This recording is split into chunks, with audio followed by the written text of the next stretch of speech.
So, why must a Christian be different? Now, the circuit overseer gives 3 talks in a congregation when he visits it. It's a visiting minister who comes to encourage Jehovah's Witnesses, and they get 2 visits a year. Now, he gives 3 talks. One is on the midweek meeting, and then there's 2 on the Sunday. Now, the public talk was, why must a Christian be different? Now, just look at this. He used an illustration of a lemming. So, they reach the final precipice. This is the last chance to turn back.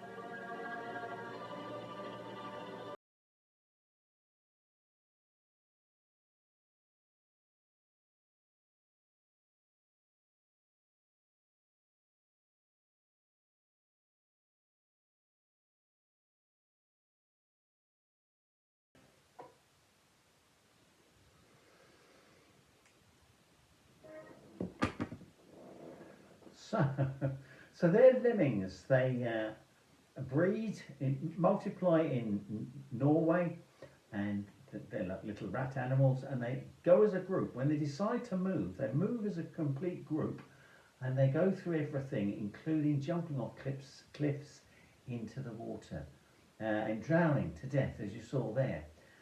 They do that because they're where they are. It's overpopulated, and so a group moves away. Now, the illustration made by the circuit overseer was that the human race is like lemmings. You've heard that phrase, you lemming, which means basically you're part of a group and you just follow the group, follow the herd. And Jesus, in fact, talked about 2 roadways, one which was like a motorway in Matthew 7, where the majority travel, and then the others, the few, the Christians, they travel on the uncomfortable country road. The road that you might be directed to follow with Google Maps, for example. Maybe the big motorway, there's some kind of crash. Now, you know the road, so you ignore Google Maps and you stay on the motorway. But when you get to the big queue, you get stuck there. Whereas if you'd taken Google Maps and gone down the country lanes, which take longer, obviously, you would have missed the delay, and maybe you would have made the appointment you were hoping to make. So then he showed us in Ephesians chapter 2, verse 2. And this is why he was saying that Christians must not run with the majority. They must follow what Christ says and not what human society tells them to do. Why? He says, in which at one time you walked according to the system of things, the culture that you're in at the moment. Everybody walked by that culture. We do all the things that are popular, don't we? Christmas and voting and whatever. He says, the system of things of this world according to the ruler of the authority of the air, the spirit that is now at work in the sons of disobedience. Now it explains this authority of the air. It says, Satan the devil is the ruler, referred to by Paul here. The literal air or atmosphere is this spirit or dominant attitude of selfishness and disobedience that permeates the world today, human society. Paul uses similar language in 1 Corinthians chapter 2, verse 12, referring to the spirit of the world as literally air everywhere. Now, the problem we have here is that air you can't avoid. We have to have the air. We're living in this society just as Jesus lived in the society dominated by the Jewish culture, and of course they're Roman overlords. So you have to rule, you have to live in the society you're in. So we can't, but by being Christians we stand out as different. Jesus stood out as different. Now in Peter it talks about being holy.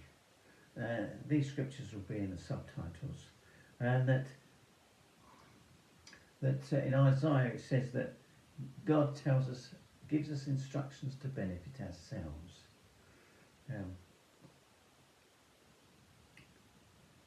In Philippians chapter 2 verse 15 it says that we live in a crooked and twisted generation, but we must shine as illuminators. Now Jesus shone as an illuminator. He illuminated a different set of values. Some followed him.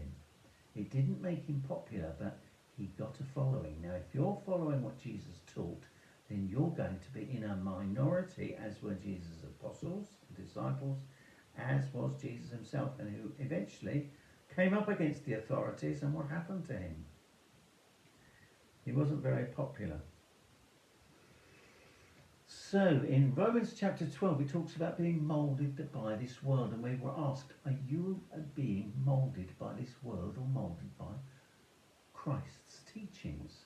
Now, basically, if you're mixing with people who don't follow what Christ taught, then you'll be following their principles. For example, say you're watching, I don't know, a series on telly or Netflix or something, and after a number of episodes, suddenly swearing begins. Lots of the F word, for example. And what are you going to do? Because you've become involved in the series, or maybe there's a gay marriage. So are the principles that we are trying to live to, the Christian principles, because they're so much different from the world's morals around us, it's easy to start lapsing back and being moulded by the wrong spirit, the wrong culture, rather than Christ's culture. So there's a number of things that we could get involved with. Love of money, for example. Sometimes we fail to be content. Now, the richest man in the world, is he content in truth? So we have to be content with what we have, whether we've got more than we need or whether we've got less. We need to be content. And perhaps having a meal with friends would be better than immoral entertainment and mixing with people who are not Christian. Another identifying mark for Christians is John 13, where we're meant to love one another. Now, love is based upon us looking after and helping and shining out as illuminators and caring for our neighbour, our families and others. But today, everybody is doing, with their cameras and wherever they go, they're doing selfies, aren't they?